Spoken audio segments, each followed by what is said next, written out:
Cela fait 63 ans. À l'âge de 7 ans, je me souviens très bien de ramasser des tomates, d'aligner des tomates. J'avais commencé des études classiques et en 1966, j'ai fait une grève de la faim pour pouvoir rester à l'agriculture, ce que mes parents ne voulaient pas. Après 3 semaines, ma maman a parlé avec mon papa pour le convaincre de me laisser faire de l'agriculture.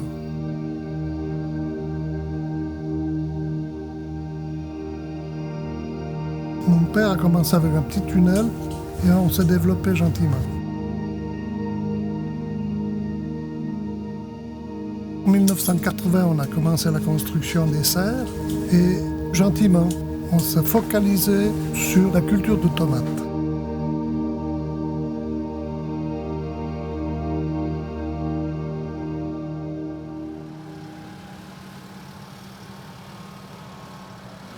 Il faut distinguer culture sol, culture hors sol. Je suis spécialisé dans la culture sol.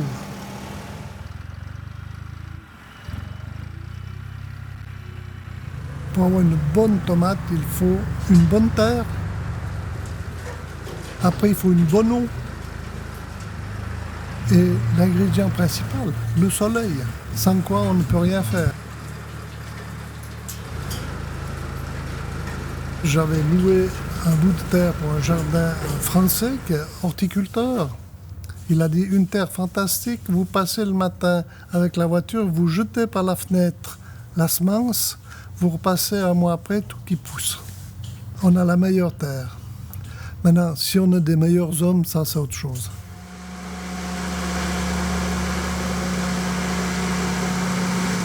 Quand le sol est nourri, on va le préparer.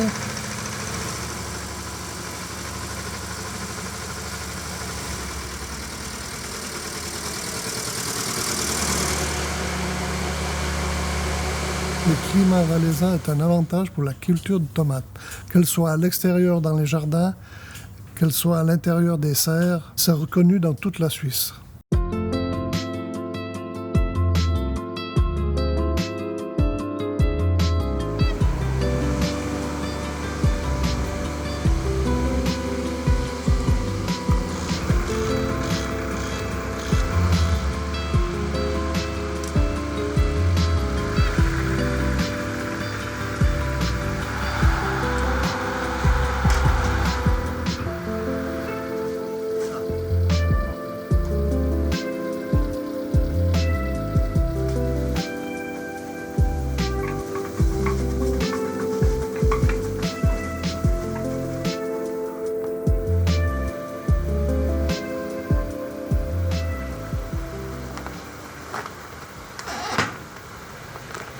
On fait la mise en place des chauffages à eau froide.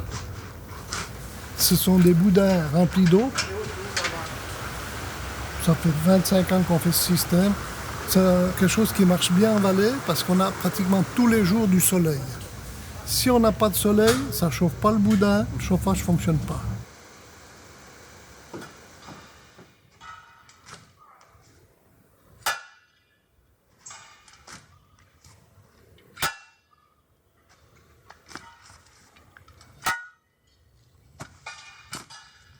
Chez nous, fin février, on plante les premières tomates.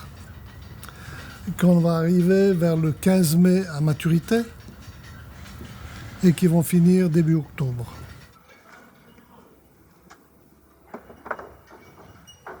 Le plant de tomate, il est assez facile à mener. Il faut savoir qu'il ne faut pas mouiller les feuilles. Elle peut souffrir quelques jours du sec, avoir trop d'eau. C'est une plante assez facile.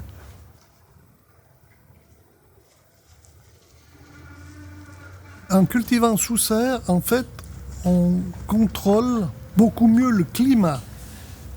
Ici, dans cette serre, vous avez 3 systèmes pour savoir si la plante a besoin d'eau. Vous analysez le nombre de joules apportés par le soleil. Vous pouvez avoir des tensiomètres dans le sol qui vous donnent l'eau qu'il y a dans le sol. Puis vous avez le terrain du patron. On peut tout faire automatique, mais à mon avis, le mieux c'est le terrain.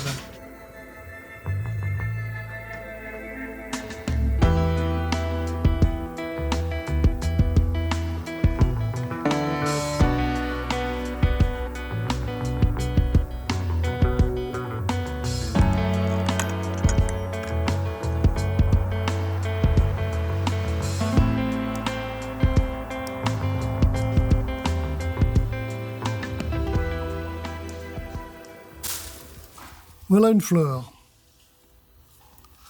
Vous avez des étamines. À l'extérieur, il y a du vent. Donc ça bouge et le pollen tombe sur les étamines. À l'intérieur, il n'y a pas de vent. Donc on pourrait avoir des tomates difformes. Il y a 30 ans en arrière, on le faisait manuellement avec une sonde et on vibrait. Bzzz, bzzz. Tandis que le bourdon va passer autour de la fleur, on ne sait pas pourquoi, et il reviendra le lendemain et le surlendemain. Il va seulement quand la fleur est prête à accepter le pollen. C'est magique. Et c'est pour ça, comme elles sont bien fécondées, vous avez toutes ces tomates qui sont bien rondes. De ce stade, en été, 35 jours, vous avez ça.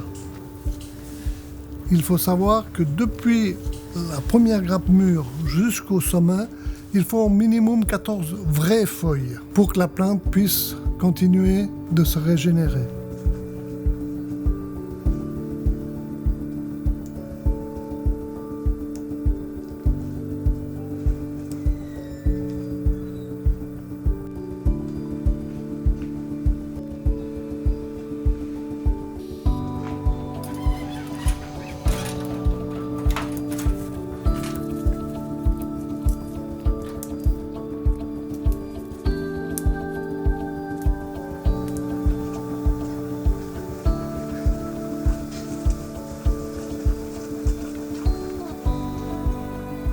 L'étape la plus cruciale, c'est début juin. Le soleil tape plus fort, il y a des grandes chaleurs. Je suis obligé, tous les jours, de venir au minimum 2 fois dans la serre. Et chaque fois que je rentre dans la culture, le coup d'œil, le parfum, l'humidité que je ressens, tout ça me donne des éléments pour savoir si les plantes soient bonnes. Si vous-même avez trop chaud, ben les plantes ont trop chaud. Si vous avez trop froid, les plantes ont trop froid. Donc, il y a quand même un paramétrage à faire au niveau physique entre la plante et l'humain. Les plantes, il ne faut pas hésiter à leur parler, à les encourager.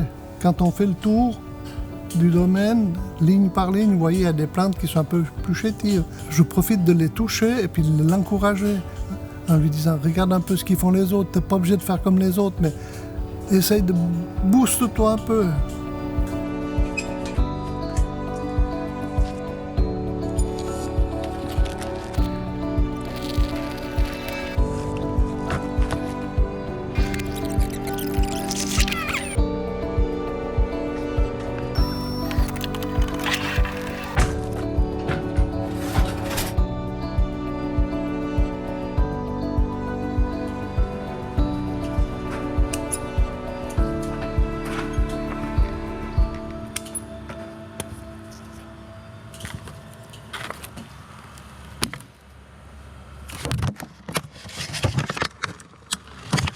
Arrivé un moment, j'ai voulu rapetisser l'exploitation pour livrer dans la région.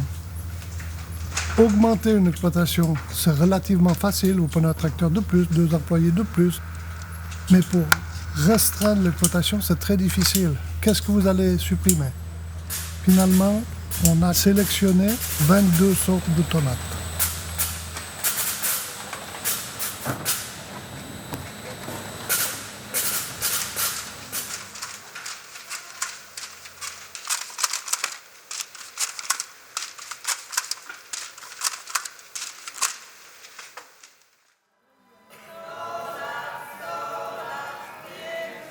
Il y a une vingtaine de salariés qui sont là. Ce sont des gens qui ont une quinzaine d'années qui sont chez nous. On change très peu de personnel.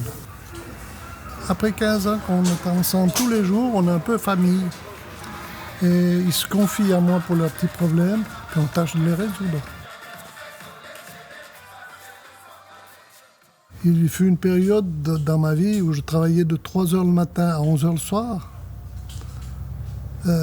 Mes enfants en ont pâti. Je les ai très peu vus grandir. C'est difficile d'arrêter. Je sais que dans une année, j'aurai tout liquidé et je ne ferai plus d'agriculture. Je lui dis à mes enfants, faites n'importe quel travail. c'est pas important. Faites ce qui vous plaît, que quand vous vous levez le matin, vous vous levez avec le sourire.